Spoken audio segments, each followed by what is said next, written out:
Assalamualaikum Pak Thohir. Waalaikumsalam warahmatullahi wabarakatuh. Pak Thohir, mohon maaf mengganggu waktunya.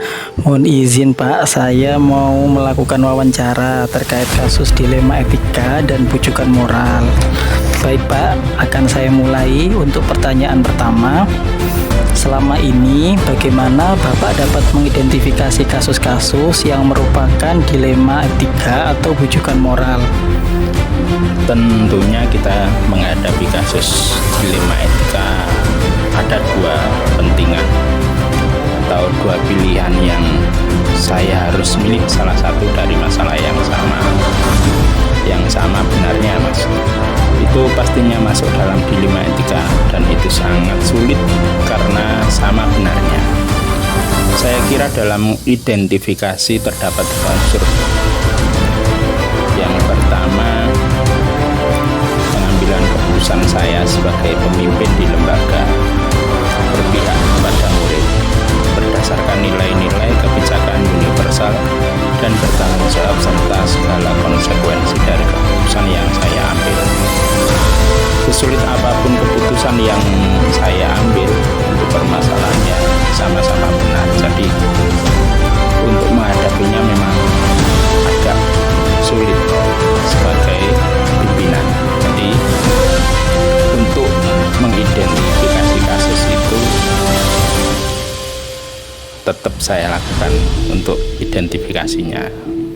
Baik Bapak, terima kasih. Selanjutnya, selama ini bagaimana Bapak menjalankan pengambilan keputusan di sekolah, terutama untuk kasus-kasus di mana ada dua kepentingan yang sama-sama benar atau sama-sama mengandung nilai kebajikan?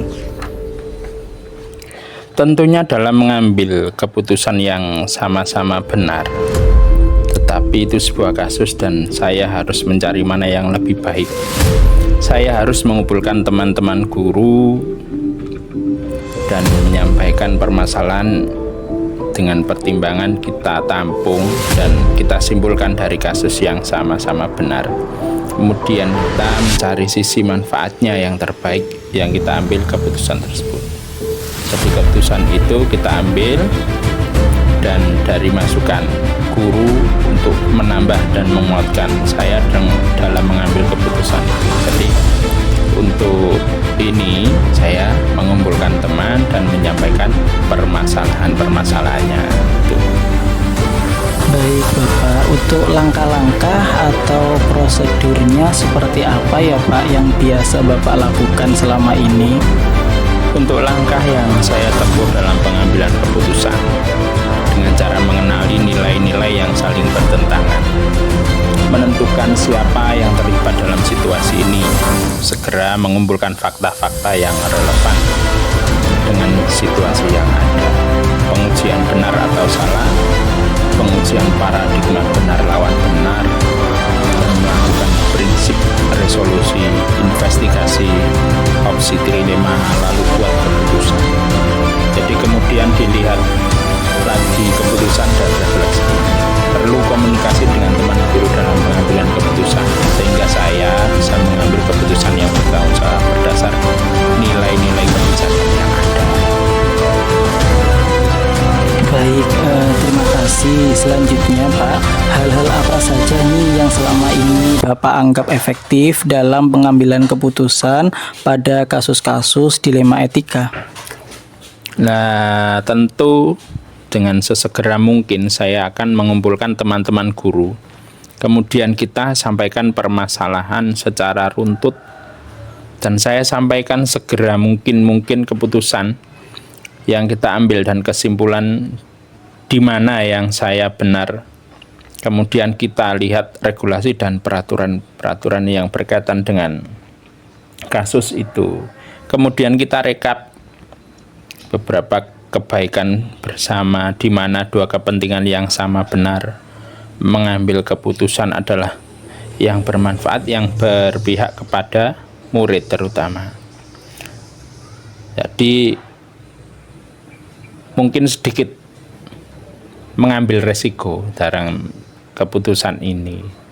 Jadi tidak bisa seenaknya dalam mengambil keputusan karena ini agak sulit. resikonya juga ada gitu. Terima kasih. Baik Bapak, kemudian hal-hal apa saja yang selama ini merupakan tantangan dalam pengambilan keputusan pada kasus-kasus dilema etika tersebut? Tentunya banyak tantangan, baik dari guru, murid. Jadi pertimbangan yang berbeda-beda, baik masukan dan regulasi, baik kepentingan sekolah dan memberikan pemahaman dilema etika dalam memberikan keputusan yang tepat dan bijaksana. Jadi mengambil keputusan kita melibatkan banyak pihak, tentu itu.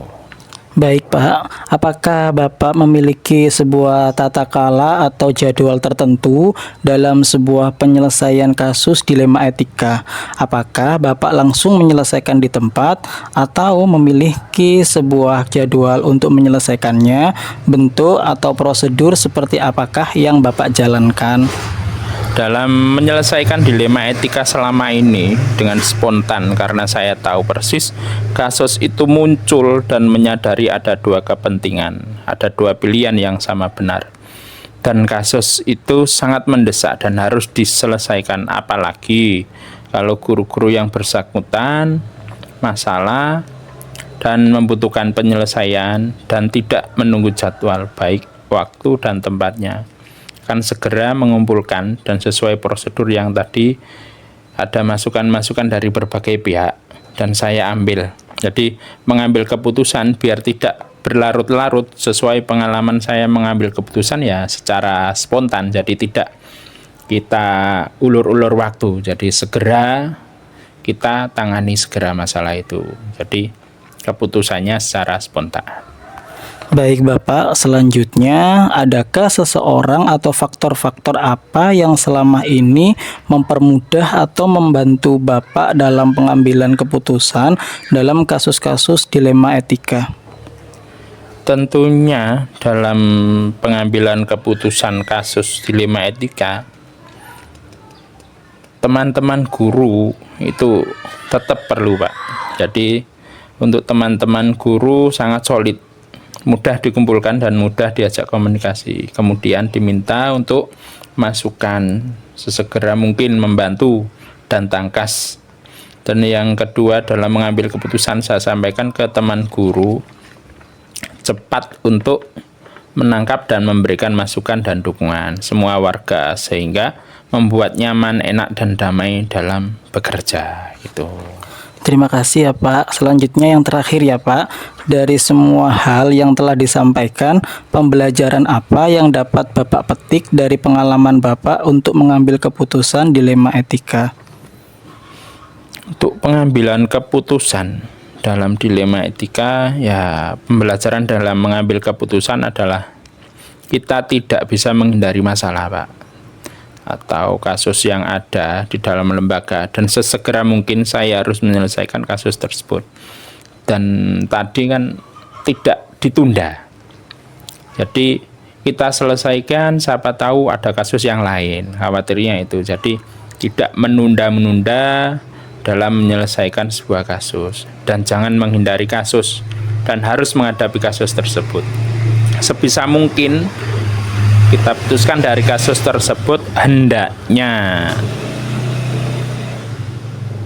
setiap keputusan yang kita ambil didasarkan pada rasa penuh tanggung jawab, nilai-nilai kebajikan universal, serta berpihak pada murid, sehingga keputusan itu nanti bisa berdampak pada terciptanya lingkungan yang positif, kondusif, aman, dan nyaman. Terima kasih. Baik Bapak, terima kasih Pak atas waktu yang diberikan. Mungkin cukup ini yang dapat saya tanyakan. Lain waktu insya Allah disambung lagi ya Pak. Terima kasih Pak. Assalamualaikum. Waalaikumsalam warahmatullahi wabarakatuh.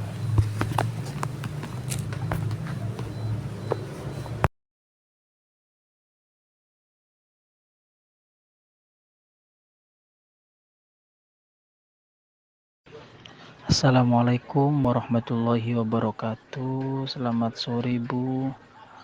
Bagaimana kabarnya? Semoga sehat selalu ya Bu. Baik Bu, di sini saya ingin melakukan wawancara terkait dengan kasus-kasus yang merupakan dilema etika atau bujukan moral. Nah, Bu, pertanyaan pertama, selama ini bagaimana Ibu dapat mengidentifikasi kasus-kasus yang merupakan dilema etika atau bujukan moral? Waalaikumsalam, alhamdulillah, kabarnya juga baik, Pak. Oh ya, terima kasih atas kesempatannya untuk saya diwawancari dalam hal ini tentang dilema etika atau bujukan moral. Pada dasarnya, sebagai pimpinan di sekolah, seringkali saya menghadapi kasus dilema etika atau bujukan moral yang sering kita jumpai di sekolah. Cara yang saya gunakan untuk mengidentifikasi kasus tersebut adalah dengan melihat dan memahami bagaimana kasus-kasus tersebut. Dan untuk memahami kasus tersebut, saya harus berkomunikasi dengan pihak yang terlibat. Dan untuk pertimbangan utama yang mendasari keputusan yang saya ambil adalah apakah berdasarkan hasil akhir, berdasarkan peraturan atau berbasis rasa peduli. Seperti itu yang saya lakukan. Baik Ibu, selama ini bagaimana Ibu menjalankan pengambilan keputusan di sekolah, terutama untuk kasus-kasus di mana ada dua kepentingan yang sama-sama benar atau sama-sama mengandung nilai kebajikan? Untuk hal ini, saya akan melakukan komunikasi dengan tim manajemen bagaimana kasus ini bisa dibenahi dengan baik. Terima kasih. Baik Ibu, bagus sekali. Kemudian langkah-langkah atau prosedur seperti apakah yang biasa Ibu lakukan selama ini? Ada beberapa langkah-langkah yang akan saya lakukan selama terjadinya kasus yang terjadi di lembaga ini. Di antaranya, apabila kasus tersebut berkaitan dengan kepentingan orang banyak, maka sebelumnya saya mengambil keputusan, saya akan melakukan komunikasi dengan tim manajemen dengan melaksanakan rapat kecil, artinya intern dulu. Dan tentunya keputusan yang nantinya akan saya ambil dengan berdasarkan pada akhir, berdasarkan peraturan atau berbasis rasa peduli. Begitu, Pak. Baik Bu, untuk selanjutnya hal-hal apa saja yang selama ini Ibu anggap efektif dalam pengambilan keputusan pada kasus-kasus dilema etika? Ya, dari kasus yang selama ini saya lakukan, menurut saya hal yang paling saya anggap efektif adalah dalam pengambilan keputusan ini, ya dengan melakukan komunikasi dan koordinasi dengan tim manajemen yang tadi saya sampaikan. Tentunya keputusan yang saya ambil harus bersifat objektif atau nyata terjadi, dilakukan. Seperti itu. Begitu ya Ibu ya. Baik, selanjutnya hal-hal apa saja yang selama ini merupakan tantangan dalam pengambilan keputusan pada kasus-kasus dilema etika? Tantangan tersebut itu merupakan pengambilan keputusan yang saya ambil tentunya harus ada resiko, konsekuensi pada pemimpinan di saya.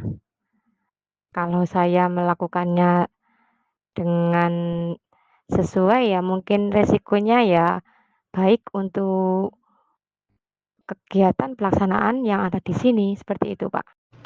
Baik Ibu, selanjutnya apakah Ibu memiliki sebuah tata kala atau jadwal tertentu dalam sebuah penyelesaian kasus dilema etika ataukah Ibu ini langsung menyelesaikan di tempat atau juga memiliki sebuah jadwal untuk menyelesaikannya? Bentuk atau prosedur seperti apakah yang Ibu jalankan? Untuk jadwalnya sih tertentu, kalau jadwal tertentu tidak ada, Pak. Tapi Untuk pengambilan keputusan ini tergantung pada kasus yang ada, apakah harus diselesaikan segera ataukah membutuhkan waktu yang sangat lama, sekiranya sampai besok seperti itu atau lusa. Baik Ibu, selanjutnya adakah seseorang atau faktor-faktor apa saja yang selama ini mempermudah atau membantu Ibu dalam pengambilan keputusan dalam kasus-kasus dilema etika? Kalau seseorang sih ya mungkin rekan sejawat yang ada di lembaga, tapi kalau dikatakan mudah untuk pengambilan keputusan ini tidaklah mudah karena perlu pertimbangan antara hati nurani, tugas dan sosialnya, Pak. Kalau seseorang sih ya mungkin rekan sejawat yang ada di lembaga, tapi kalau dikatakan mudah untuk pengambilan keputusan ini tidaklah mudah karena perlu pertimbangan antara hati nurani, tugas dan sosialnya, Pak. Baik Ibu, yang terakhir ya, mohon maaf. Dari semua hal yang telah disampaikan ini, pembelajaran apa saja yang dapat Ibu petik dari pengalaman Ibu dalam pengambilan keputusan dilema etika ini? Alhamdulillah selama saya menjadi pimpinan sekolah, artinya kepala sekolah selama kurang lebih 12 tahun, saya menjadi lebih bisa memahami bagaimana karakter masing-masing seseorang dan bagaimana saya menghadapi setiap orang di lingkungan sekitar. Seperti itu.